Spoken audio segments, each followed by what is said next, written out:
Hello. Now let's start with the next topic, that is the characteristics of institutions.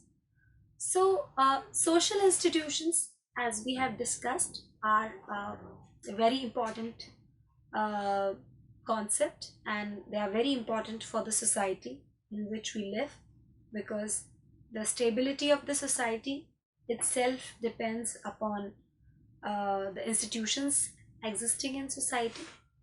So the social institutions, we can say that they are abstract in nature because they are composed of rules, regulations, and procedures which cannot be seen or which cannot do not have any shape or form. So social institutions are abstract. Then social institutions have definite objectives as discussed during discussing the concept of social institutions.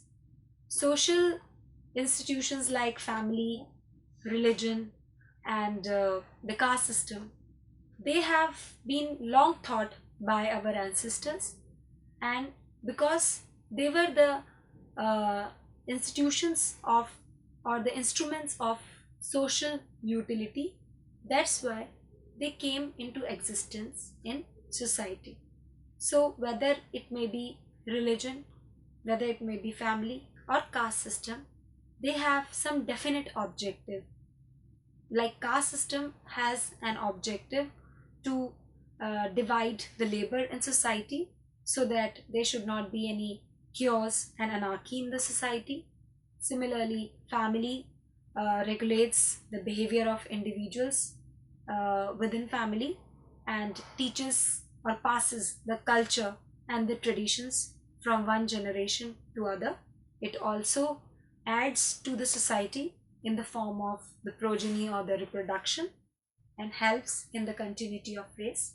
In the same way, various other institutions like religion, the Jajmani system, etc., also plays a vital role and add something to the society.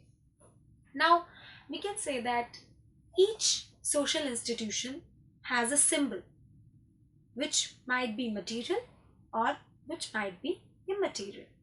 For example, the Hindu Dharma or the Hindu religion has its symbol as Om.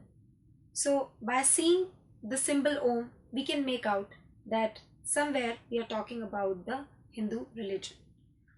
Like the Christian religion has its symbol as the cross.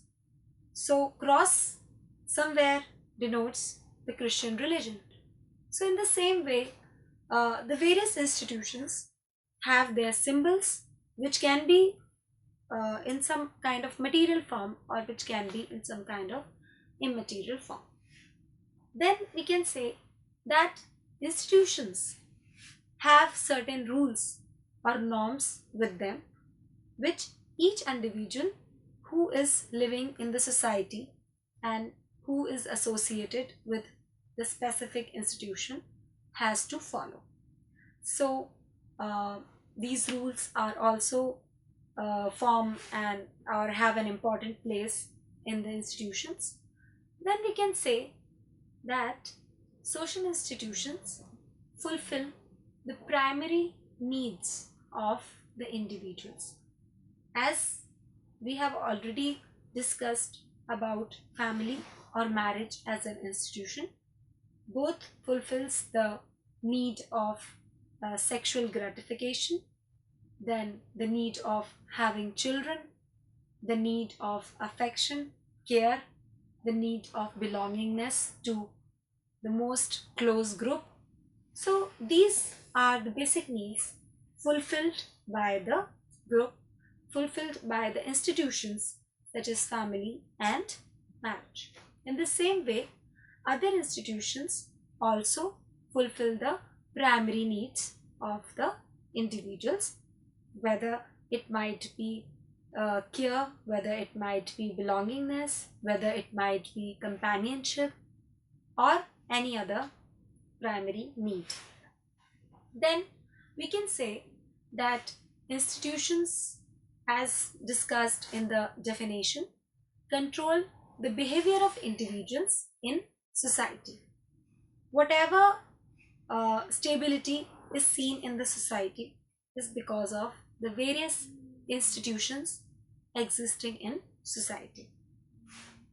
And we can, in the same way, we can say that they are the most stable means of social control, because the family, the caste, the religion is something which a person gets from birth. So, what all norms or rules a person follows by being a member of a particular institution is something which is self motivated or self driven. It is not something which is imposed or forced. So we can say that they have the most or the major influence on the lives of the individuals, and so they are the most stable means of social control.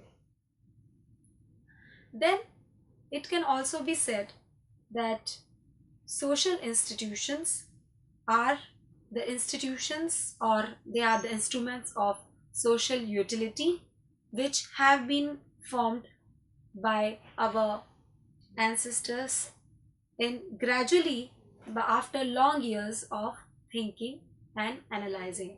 So they have a very important place in society.